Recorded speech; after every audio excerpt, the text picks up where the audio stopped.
Bismillahirrahmanirrahim. Assalamualaikum warahmatullahi wabarakatuh. Eh, Kita melanjutkan perkuliahan dari minggu lalu. Hari ini kita akan membahas mengenai Pancasila dan patriotisme di Indonesia.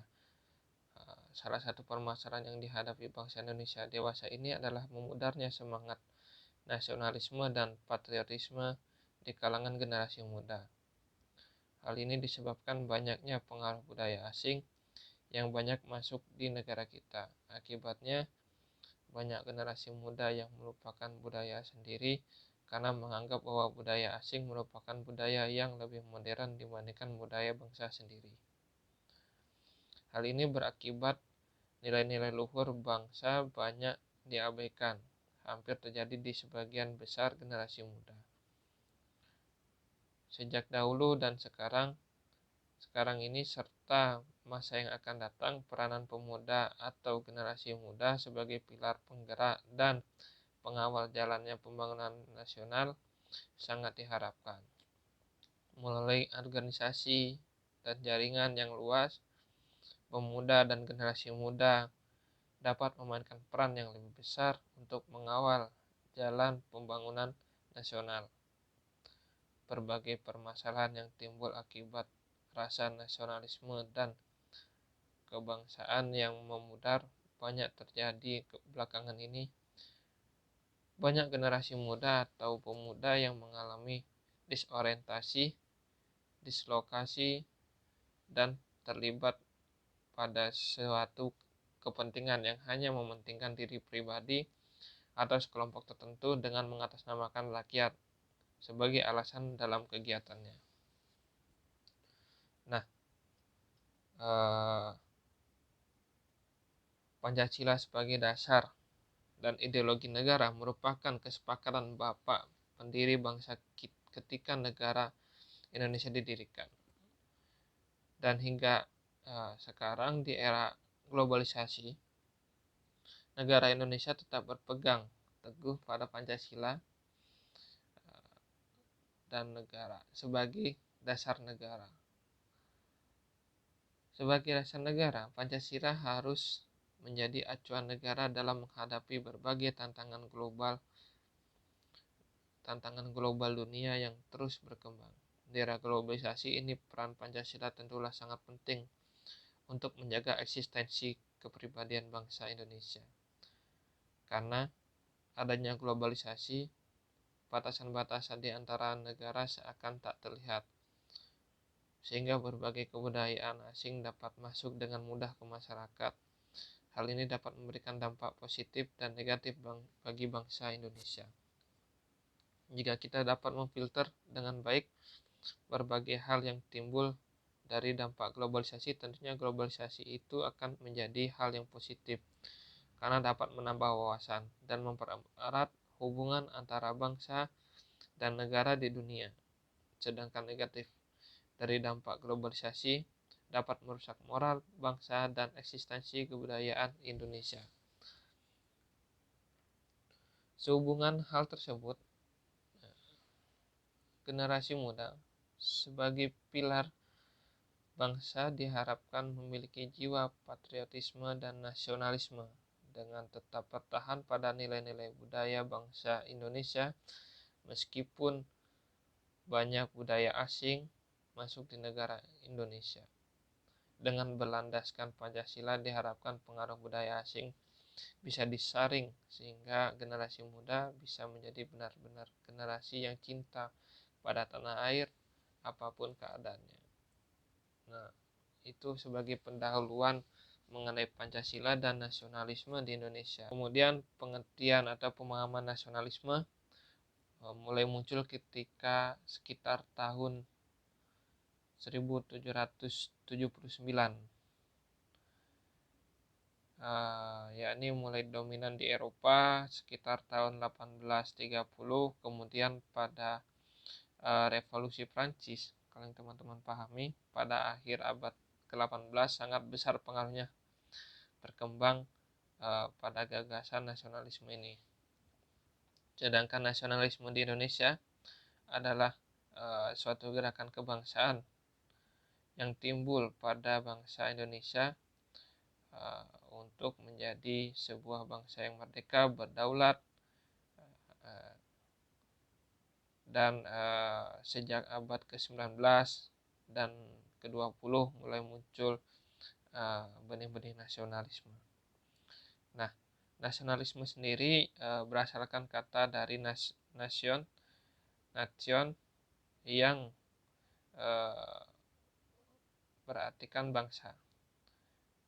Tidak kadang kata nasionalisme ini sendiri telah sering disalahartikan oleh masyarakat, yakni nasionalisme sering diartikan sebagai paham yang berarti merendahkan bangsa lain dan menjunjung tinggi bangsa sendiri dengan cara berlebihan.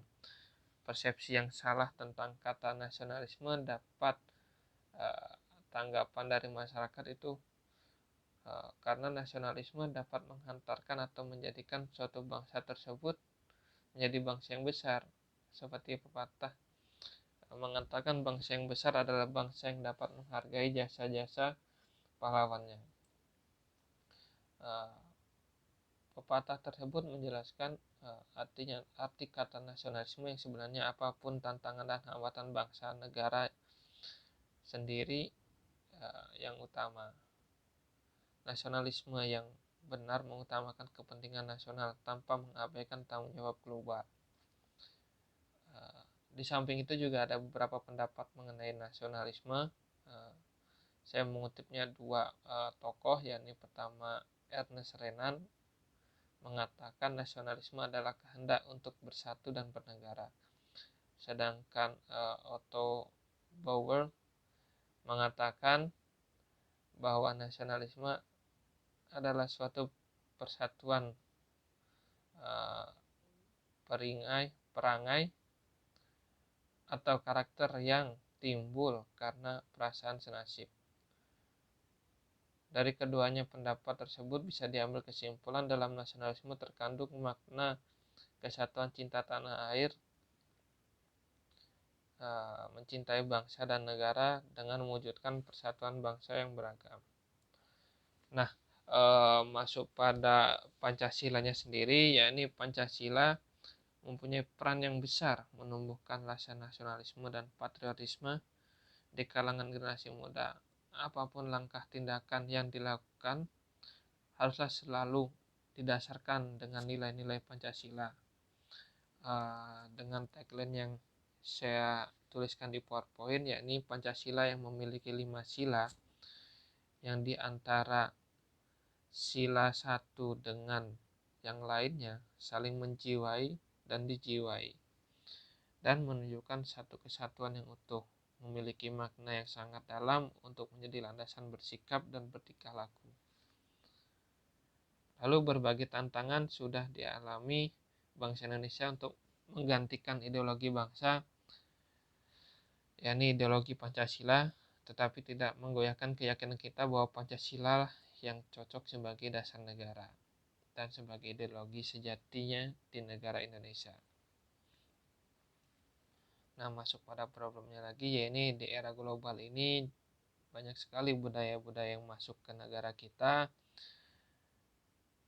dan kita juga tidak bisa mengelakkan budaya-budaya tersebut masuknya dari negara lain gitu kan. Yang terpenting adalah bagaimana masyarakat Indonesia terutama generasi muda bisa menyaring, bisa memfilter budaya-budaya asing dan bisa mengambil sisi baiknya dan menyaring sisi buruknya dengan apabila tidak sesuai dengan nilai dan norma Pancasila itu bisa kita tinggalkan atau kita hindarkan seperti itu.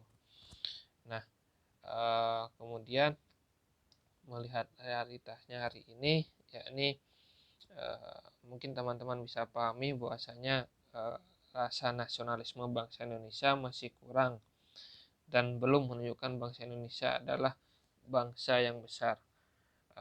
Pengertian tentang nasionalisme pun juga masih disalahartikan oleh bangsa Indonesia. Oleh karena itu, bangsa Indonesia masih perlu meningkatkan rasa nasionalisme dan cinta tanah air. karena rasa nasionalisme dan cinta tanah air sangat diperlukan untuk masa depan bangsa Indonesia yang lebih baik. Memupuk rasa nasionalisme generasi muda bisa dilakukan sejak dini sehingga lambat laun seiring dengan usia diharapkan rasa nasionalisme tetap bertahan pada diri bangsa Indonesia. Bisa dimulai dari kelompok-kelompok terdekat, misalnya keluarga, karena dari keluarga lah rasa cinta tanah air bisa dilatih sejak dini. Nah mungkin itu penjelasan dari saya mengenai nasionalisme Pancasila di Indonesia. Mungkin teman-teman bisa menuliskan komentar mengenai nasionalisme yang terjadi hari ini seperti apa, problemnya seperti apa. Bisa menuliskannya di kolom komen. Sekian dari saya, kurang lebihnya mohon maaf. Apabila ada yang masih kurang paham juga bisa ditanyakan melalui kolom komen. Terima kasih. Wassalamualaikum warahmatullahi wabarakatuh.